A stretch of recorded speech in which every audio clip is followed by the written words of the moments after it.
annoying. But, we'll give people a sec. Hope you like my background. Tape. It's they can chat and I can talk. Oh, really? Yeah, it's pretty genius. Only I get to talk. That's my wife talking. It has been a long time. So, yes, I am still going to do piano tutorials. So the reason I have slowed down over the last couple of years is just because I had a baby, and I'm actually having another baby soon. So, and my job is pretty demanding. I work at a high school. I teach music at a high school, and it's a boarding school. So when school's in session, it's just 24-hour job, 24 hours a day job. And when school's not in session over the summer, I take care of my daughter now. So for the most part, and I plan for the next year. So it's there's just a lot to do now. Now that I have more life to handle. But my daughter's almost 2, so she's she's getting older and a little bit easier. I'm about to have another kid, so that's gonna be tough. But I have been working hard to get a lot of content ready to roll out. So, and also just by being a teacher, I've been working on material when I'm teaching my students. So it's like I'm testing it out, and that way it's like kind of working on it all year. So there's good stuff planned for the next year. Thank you so much. And so I'll do my best, and that's kind of why I'm doing this right now. I just want to say I'm doing my best, and I'm going to keep doing my best. And I think I'll be able to sort of over time get more and more out. I still have another year at least of like a difficult raising a kid kind of life on little sleep and that sort of thing. But things are starting to roll. So see if I can answer this other question. Any tips to develop perfect pitch? Thank you. I don't actually have perfect pitch. I not sure that I would want perfect pitch. Some people who have perfect pitch, I think they're annoyed when something's out of tune, and a lot of times things are out of tune, especially if you're working with singers, and even if you're a piano player, like the piano can go out of tune too. For perfect pitch, though, I mean, your pitch can get better. I would recommend, there's an app I use called Voice Pitch Monitor, and that'll show you exactly, like if you're singing, that'll show you exactly where your pitch is. I wonder if I don't have my phone on me. It'll show you exactly where your pitch is. So you could sing, and I actually was thinking I might, if I were trying to develop perfect pitch, what I'd probably do is sing into that app. Make sure my voice is right on the line, and then every day do like different intervals. So like ooh, try to sing like like that would be a major second. So try to sing like an interval, and just make sure that your voice is exactly on the line, so that your throat kind of like your body kind of adjusts to those pitches and that interval, that distance, so that your throat kind of has like a muscle memory. I think that helps. I think another thing that might help. One of the tricks that I do is I like the sound you hear right now, this sort of lowish voice. Most people will talk in the lower part of their register. Like I could probably sing a couple notes lower. Ooh, that's pretty close to as low as I can go. And I happen to know that that's like a low D usually. So it's not perfect because it depends on, like, if I wake up in the morning, will have a lower singing voice because I will have been sideways. So one side of my throat will be a little bit more, a little bit longer. There's weird things that go on that actually cause you to have like a deeper voice when you first wake up in the morning. Some people will record really low parts of their songs early in the morning. So that's a hard way to do it, but it'll get you ballpark. Another thing, the last thing I do is I have a song, dee, dee, dee, dee, dee, dee, dee, and I'm not sure, but E, I think that's an A. You guys can check me on that. It could be totally wrong, but every once in a while, I'll hear like a printer in the office, and it'll be going like, it'll be like doing this thing, and I'll start hearing that song in my head, and I'll be like, oh, I really want to hear that song, and I'll be like, oh, I bet you that printer is is in A, and I'll get an app out and check it, and I'd say maybe 80% of the time it's in A or it's close to A, like maybe it's like A flat. So I think if you don't have perfect pitch, don't worry too much about it. Develop the other stuff. If you really are interested in it, um, I would say probably go with the song thing and try to test yourself. Like, all right, every day, be like before you go to bed and when you wake up, like, all right, I'm gonna try and sing an A. Is that it? And then go to a piano and check it. And maybe your brain would say, hey, this is important to this person. They really want to do this, so let's keep trying to get better at it. That'd be my best guess. So thank you for the congrats on being a father. Any tips for piano exams? Um, no, practice a lot. I would say practice every day. Practicing every day is better than like a large chunk.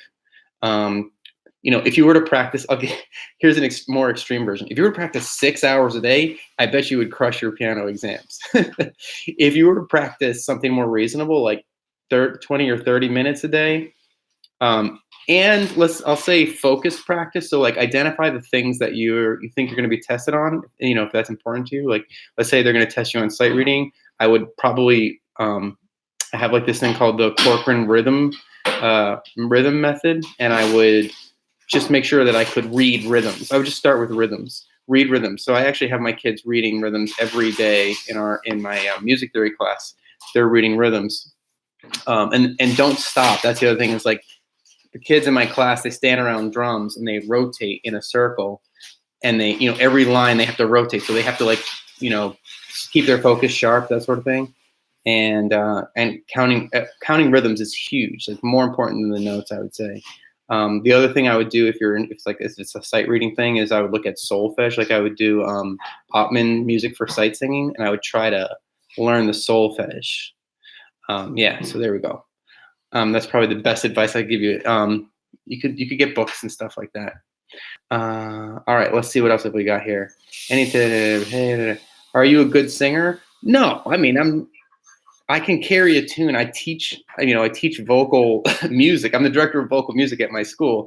So, I can carry a tune, but my strengths as a musician are a little different. And if I'm recording something for an album or whatever, then I'll just practice and I'll record it a bunch and I'll sing it the way I want. And I'll get there eventually and I'll listen back and be like, no, it's a little sharp, or, ooh, that's like, it's not quite long enough. You're welcome, Cariana.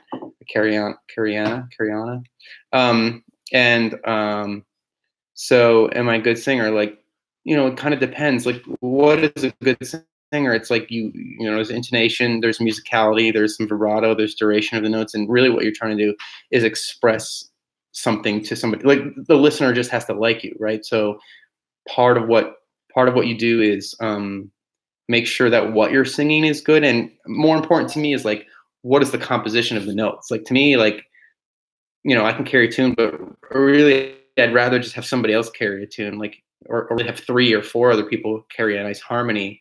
And I feel like I can express what I'm after better that way. How is the idea of playing piano born? For me personally, it was like when my dad played organ for our church, but there's like pictures of me when I was really little, like just couldn't help it. And I did spend a lot of time playing the piano. I think of the piano as like a friend, kind of, like a really big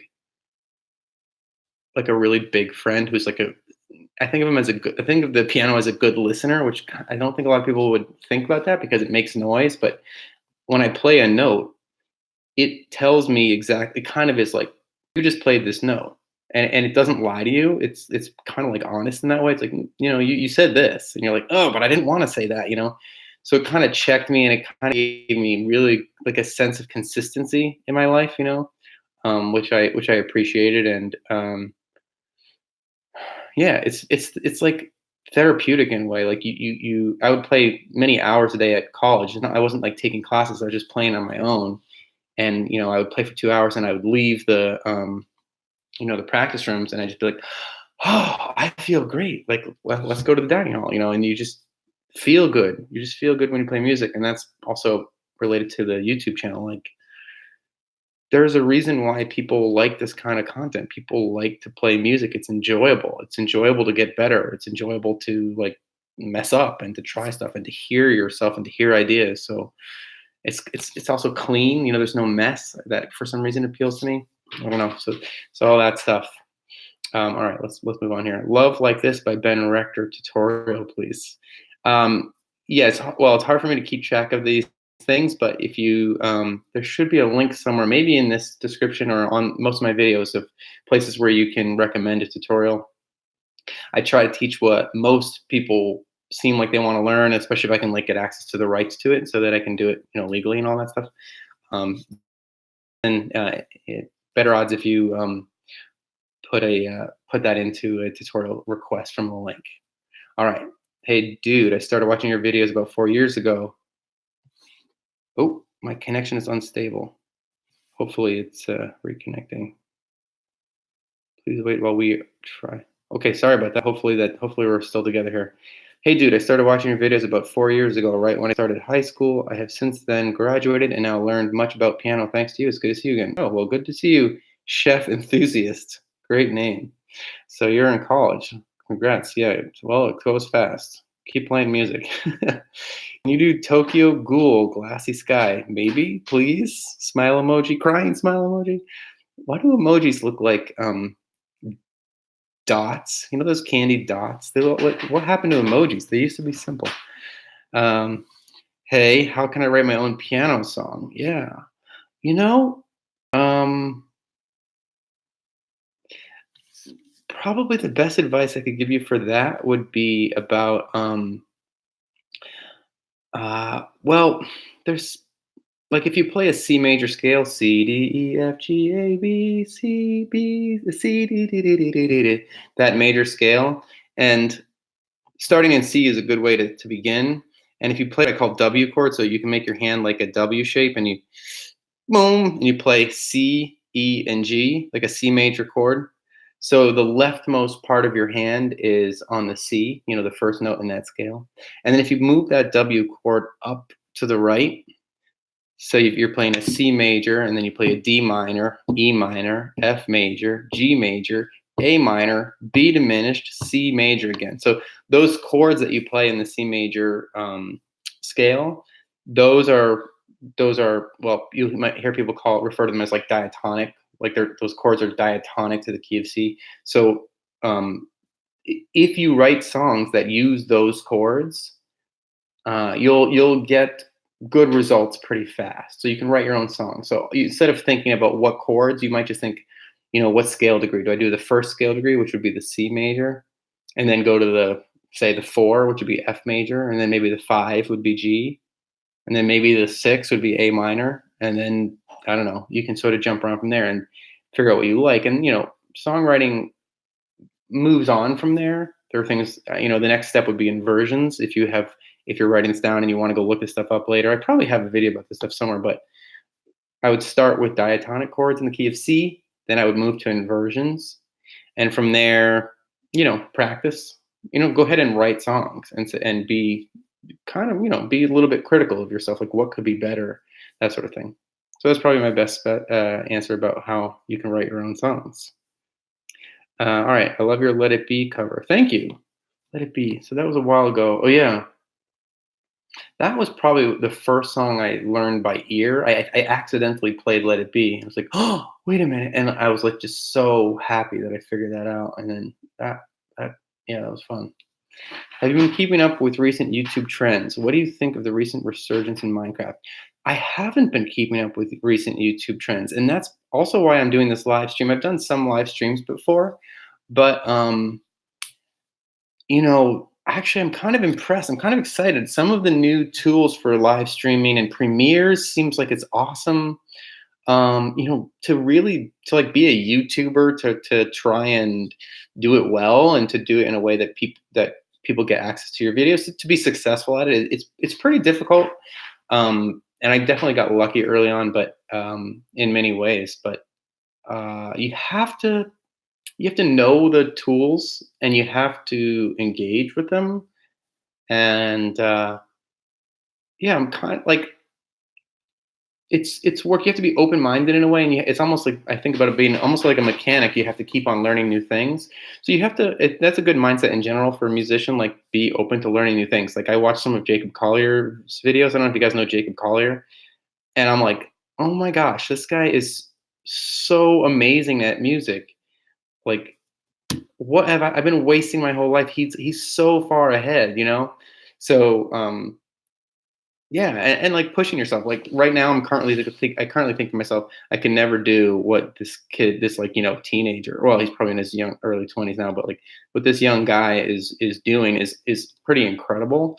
And then sometimes I'm thinking, if I had the time, actually, that's exactly what I would try to do. Try to do something that seems impossible, seems incredible, and then, and this is related to the question that somebody asked about how do you get perfect pitch. I think that's a great question. It's hard, it's hard. Therefore, it's worth doing. Probably, your brain. Not everything. I'm not going to lie to you and say you can dunk if you're like my height, but the brain kind of gets better at the things that you keep saying. Hey, this is important to me.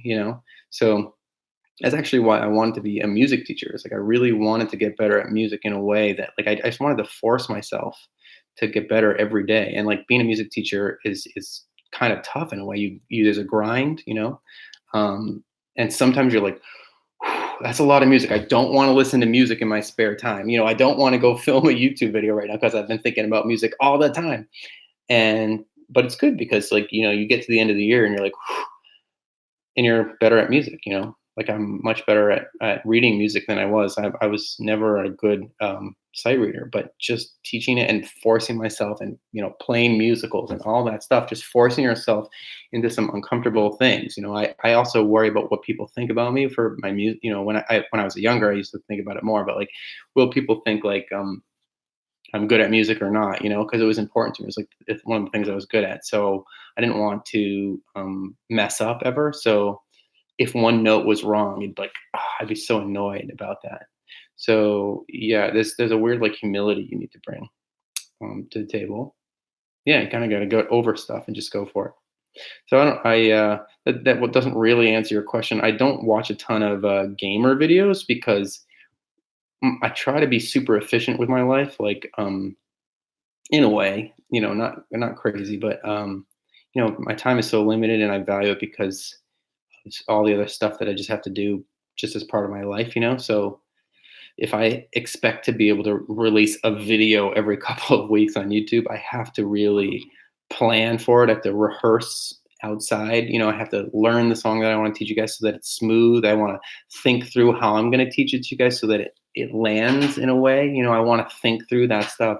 All that it takes time. I want to make sure that my I want to make sure that my thumbnails look good. I want to make sure that I've thought through what I think you guys want to learn. I want to make sure I've crossed all my T's and dotted all my I's as much as possible with less time than I used to have. So that sort of precludes me from doing things like watching YouTube videos. I watch as much as I can just as part of my job, but I'm not really a gamer, so I don't watch a lot of craft videos. I know some people have been talking about like the YouTube algorithm and that benefiting people who watch like long gamer videos. I don't know.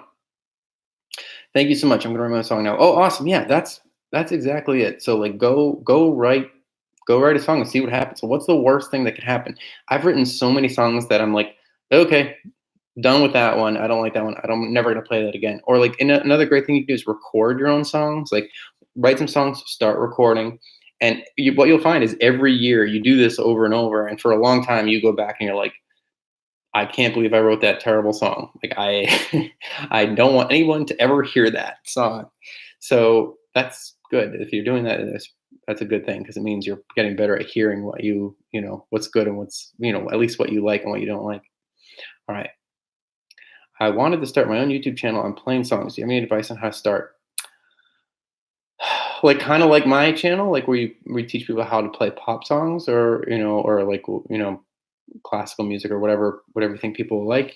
The answer to that is probably well, part of why it makes sense for me is because of the type of musician I am. I have pretty good ears, so if a song comes out brand new, like that, within 20 minutes, hypothetically, I could have learned most of most songs. Now some songs are a little bit trickier than others, so they take a little bit of practice. Like the most recent tutorial I posted for Sam Smith's "How Do You Sleep." It's not like it's super complicated, but there is little tricky things that are a little bit unintuitive for your hands. So I want to like take a few nights. That's the other thing is like, by the way, practicing a couple of days in a row and sleeping in between makes a huge difference in your ability to play it smoothly. So how do you start? Well, you could just start. Think through what kind of musician you are. Like if part of my strategy is to get, or at least it used to be when I had the time, was to get material out, be the first person to get a tutorial out for a song that I thought was going to be big. And I've spent some time studying what makes pop songs popular. So I feel like I have a pretty decent understanding, and specifically like what songs would people want to learn the piano for. So I kind of have a sense for what video is worth spending the time to make a video for. So that'd be a good thing to get. Any sort of activity any musical activity that you are pushing yourself to get better at will probably contribute to your ability to do this thing better or worse, or better and better. So yeah, so you kind of would just have to start. You might not want, you might not, I might say, don't expect like really fast success. Don't expect it to be your full-time job. Probably, I don't know. Some people can make it work. I certainly haven't in terms of like the financial side of things. Um, but yeah, it's fun. You learn a lot about the piano doing it that way. Learn a lot about chords. Um, Learn a lot about video editing. I would read the YouTube Creator Playbook. I mean, I read that a long time ago. I don't know if that even still exists, but that was helpful, at least for like the YouTube strategy stuff. Be strategic. All right, let's see what else we got here. Hi, just wanted to thank you for all your tours. I learned my first cover songs from your videos years ago, and now I'm a dueling pianist for a living. Wow. Thank you for all your videos. You rock. Oh my goodness, that's awesome. Um, I would ask you where, but I don't want you to reveal too much about your life. That's interesting. Um, so dueling pianist, so yeah, that's something that some people ask me about every once in a while. Not a ton, but like they asked me if I would consider doing it or whatever, and it's almost the type of thing that I might do, but my strength as a musician is not to have categorical like a large category of pop songs off the top of my head, and to sort of just be able to play them in that way. I prefer to take time to like study one thing and to think through how can I teach this in a way that somebody will understand, or I'd like to take time to sort of make arrangements or compositions. Like I like to write my own music, or I like to arrange music for my students. So much of my life has become trying to think through how to help my students the best way that I can, including my YouTube students. But my primary job is I have real students who I I wake up and go teach classes to. So I really want to do a good job for them too. So that's where a lot of my focus and energy is right now. Kind of got into like computer programming a couple of years ago, and have been, yeah. So I teach one computer program class. So doing that stuff too has been just trying to learn. Just always try to learn new stuff. All right, let's see what else we got. Hey, saw you live randomly. Really? You totally shaped my piano playing in my early days. You teach an amazing for a little beginner like I was, probably changing my life. Awesome. You saw me live randomly. Like like when I used to perform live, you saw me play on the streets of New York or something. Is that what you mean? Do you have recording bloopers? I don't keep recording bloopers because on YouTube. Gotcha. um, I don't have bloopers. I don't. I'm not that like. Yeah, I don't really like think you guys would think that was interesting, and I don't think it's that interesting. Like I mess up. If I mess up when I'm performing, when I'm filming a video, unless it's a really complicated, time-consuming setup, and I'm worried about other things like when is my wife going to get home, and is the video going to get interrupted, or like those sorts of things. How long am I going? These sorts of things. Um, I will just restart the videos. Like I want it to be as clean as I can within the reasonable time frame that I'm working it. So I mess up if that is something that's interesting, to you. Sure. How long have I been playing personally? Well, like my whole life, I've just always gravitated to the piano.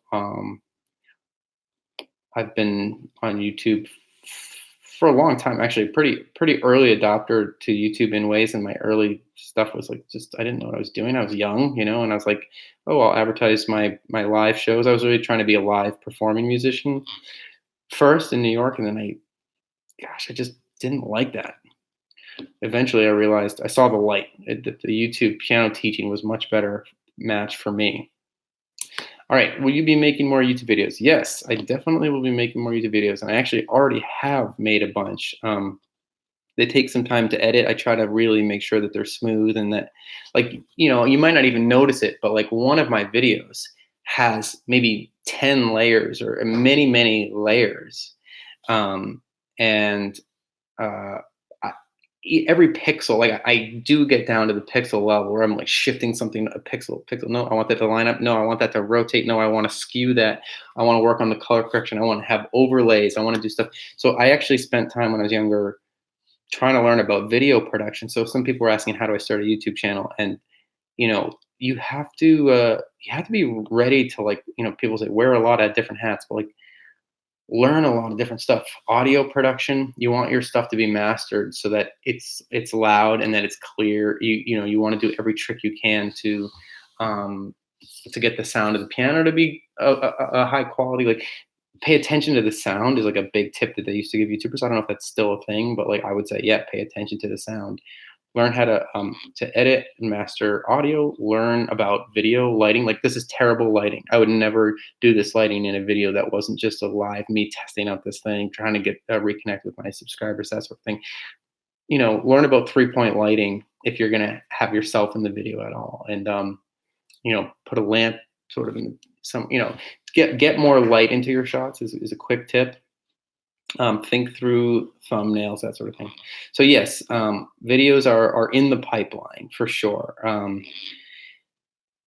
How many? I'm committed to maybe at least one a month, and I'm going to try and do more as I have time. That's the plan. Try to squeeze them in wherever I can. Basically, I'm about to have my second kid soon in a couple of weeks, so.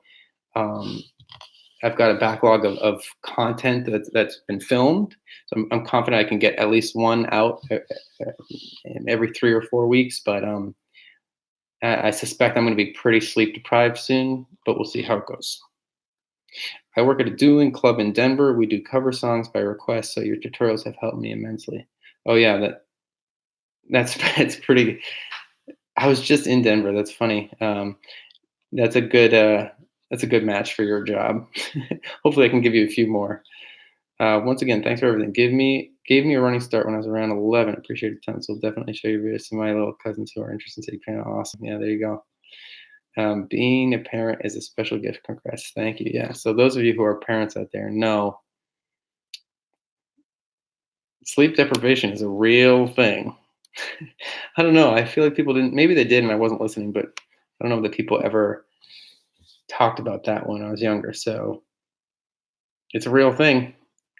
And yeah, definitely gets in my way a little bit, but totally worth it. What other instruments do you play? Good question. So I went to graduate school for music, and they make you learn. You get to learn sort of like a beginner level on a bunch of different instruments. So trombone, trumpet, clarinet, saxophone, um, uh, strings. So violin or cello. I think you have to pick one. There's like really quick lessons on the upright bass and the what's that instrument? Bassoon. So a flute. You have to pass a flute proficiency and a percussion proficiency as well. So I would say that I am really a piano player. I mean, I can kind of fake it on an accordion every once in a while for a recording. If it's a recording setting, I'd say I could fake on a recording. I could fake on a saxophone. I could fake on a clarinet. If I really needed a flute line, I might try and learn it, but it's probably easier to just get somebody else who plays the flute to just play it, especially if it's like a line that's worth playing and not just something that's like a sound effect. Um, yeah, so sometimes I fake some drums or play some little drum things for people at school. Kind of fake my way on a lot of different instruments, and I would say I play the piano. So, what's your favorite song right now? That's a good question. My favorite pop song right now is the video is the lesson I just posted, which is the "How Do You Sleep." There's something about it. I think it's gonna be big. I think it's gonna be really big. It has something like 55 million views right now, which to most people is like that's already huge. But to give you a frame of reference, Sam Smith has I think 13 videos on his channel, and he's got something like 6 billion views. So most of his videos getting a half a billion views on his video is getting a half a billion views on average, something like that. And I listen to a lot of pop because yeah, it's a good song. I listen to a lot because of this course that I'm building out for my students. It's like a recording and songwriting class, and I want to use like real current examples and to teach them different forms of different genres of music. So I've been like kind of listening to a lot because I used to know like every pop song like for when I was releasing videos all the time, like as often as I could, and I had less life things to worry about. Um, I knew so many pop songs. Like I would hear one come on the radio, and in seconds, I'd hear like the first note, and I'd be like, I know what song that is, and I'd say like the artist and the artist's name, and I started asking people who I was out to dinner with to play a game. Like you get a point for the artist and a point for the song, and so people would try to guess, and I'd hand out points because I would know the answers. So there's like a period of a couple of years where I like know all that stuff, but I haven't had time to do that over the last couple of years, so I wasn't as aware of some of the newer stuff. Other pop stuff that I'm into right now, like Dua Lipa. I don't even know if I'm saying her name right. She sort of has some interesting things. Like Megan Trainor has.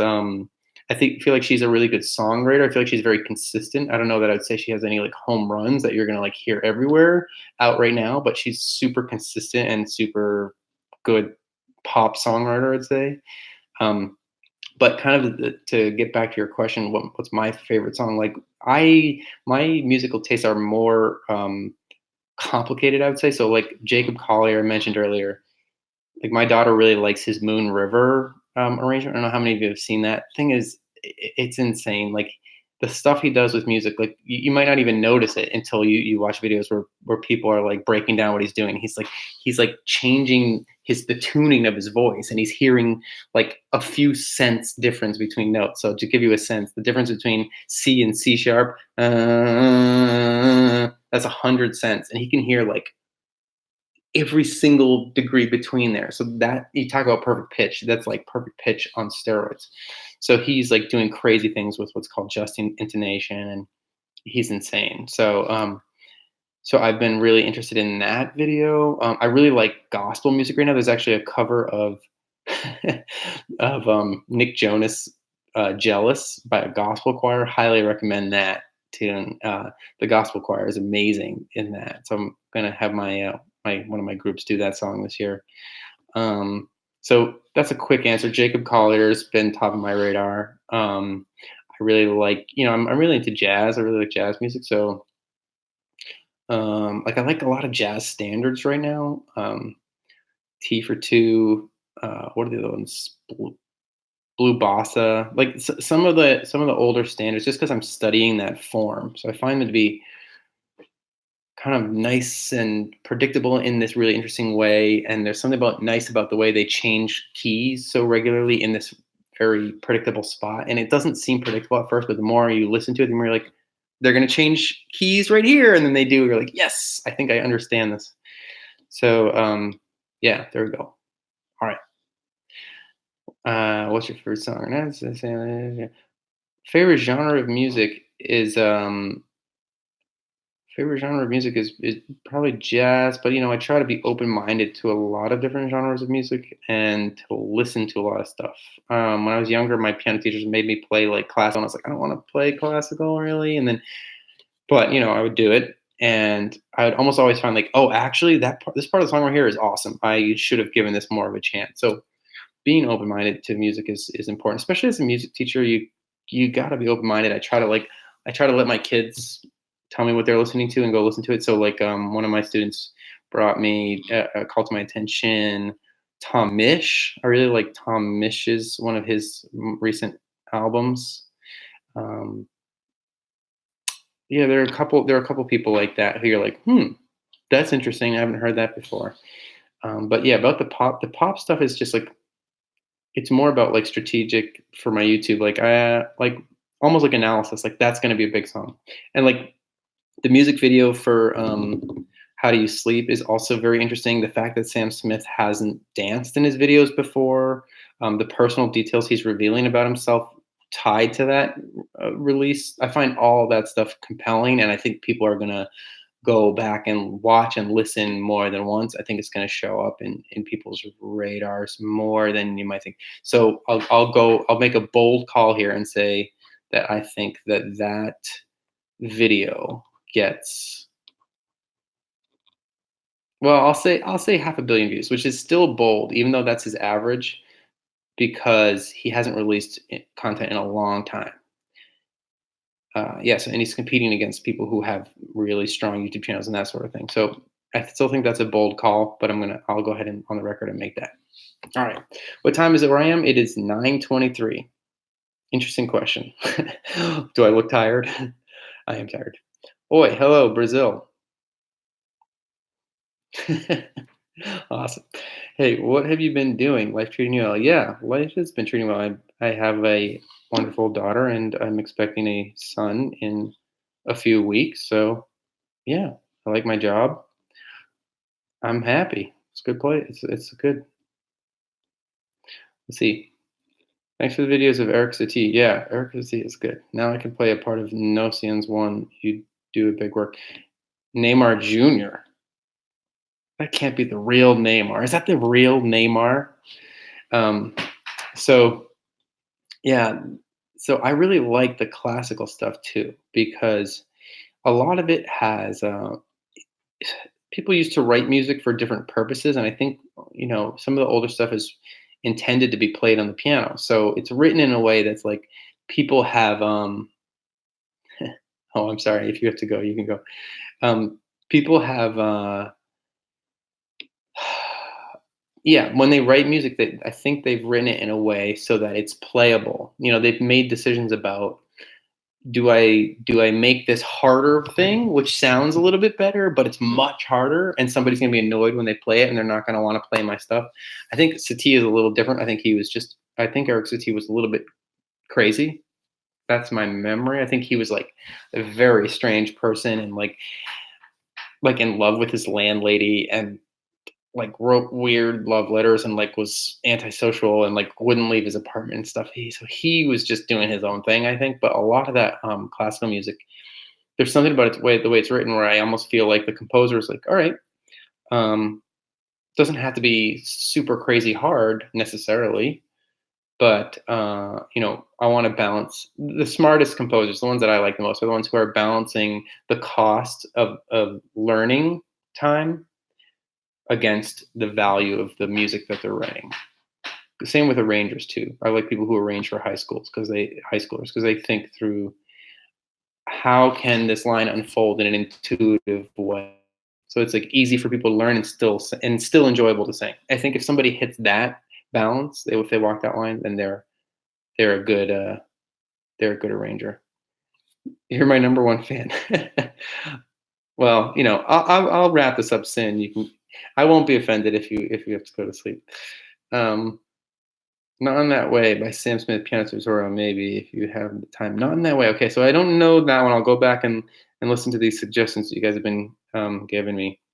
What piano do I have? I have a Casio Privia, but I guess I would ask you a question back, which is like, why are you asking me? Because that might change my advice. I think the Casio Privia is really good for if you're working with a sound library that attaches to it. For my sake, I want to be able to capture the MIDI that I'm creating on my lessons so that I can create the overlays. I'm creating multiple videos that I'm like interlacing together for my videos. So I need to do certain things. So depending on what you're going to do it for. So if you're saying like, hey, what piano should I get? I actually have a new answer to that question. People ask me that all the time. And the answer is like, get a real piano. Go get like, I would go try to get a Yamaha upright that seems like relatively new, lightly used. And I'd pay for it, and I'd go get some friends and give them some pizza and tell them that ask them to help me deliver it to my house.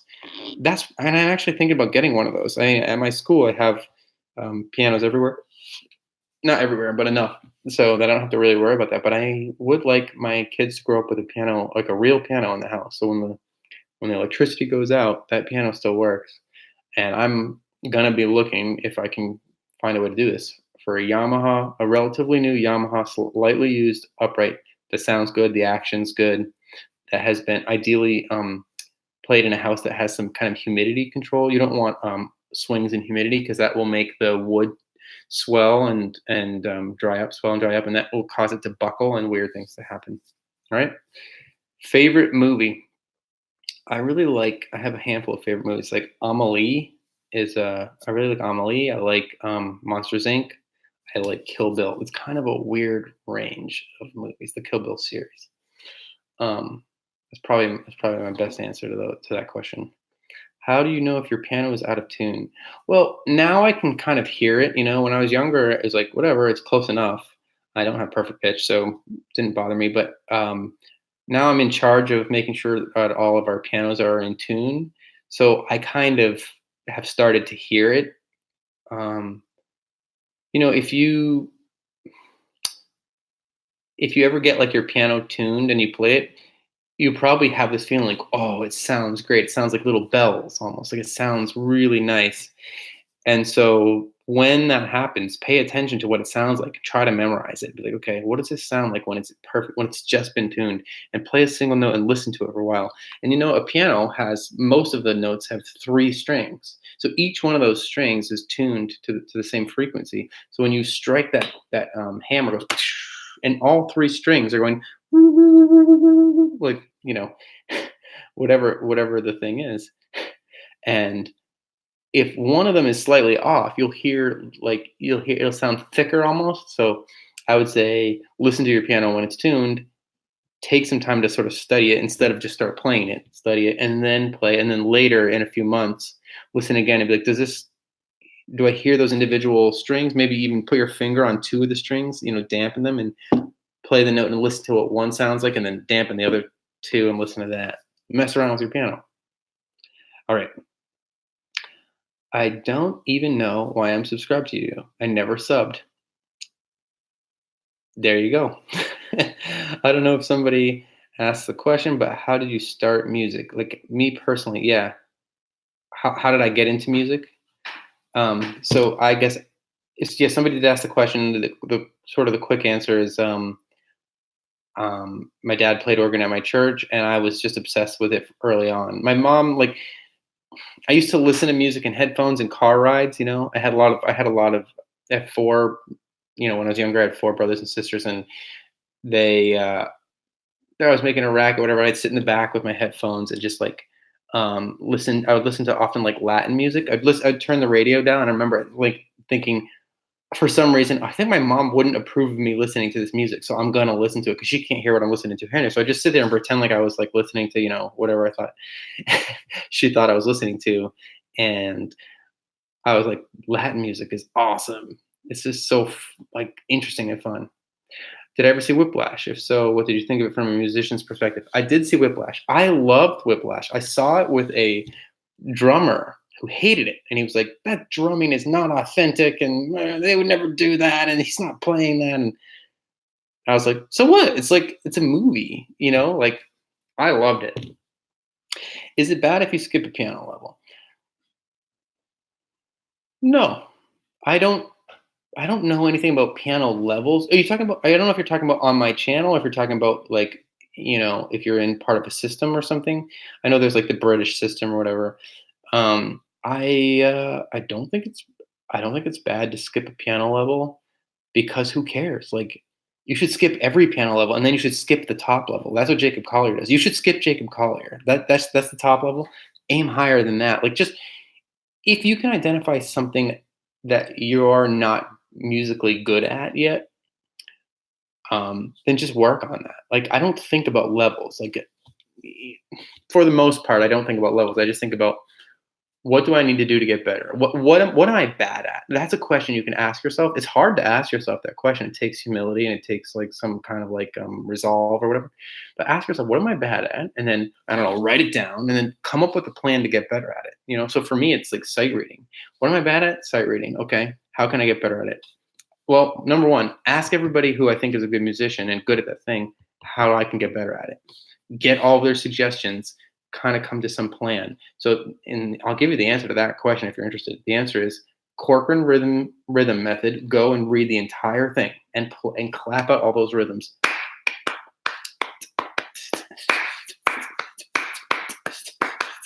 Whatever. And you're counting one and two and three and four and one and two and three and four and you're counting one and one. No. You count out loud and you clap. Do that whole method. If send me, tell you what, I'll pull up the link to that, and I'll share that with you guys. So this is, I'm gonna share it's a document that I have. And so yeah, I would just recommend, is it going to be a little bit dry? Maybe. So what? Just like do it. Boom. All right, there it is. The Corcoran rhythm sight reading method, whatever. So learn how to sight read rhythms, and then I would go to Ottman Music for Sight Singing.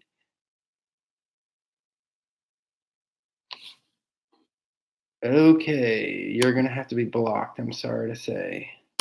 So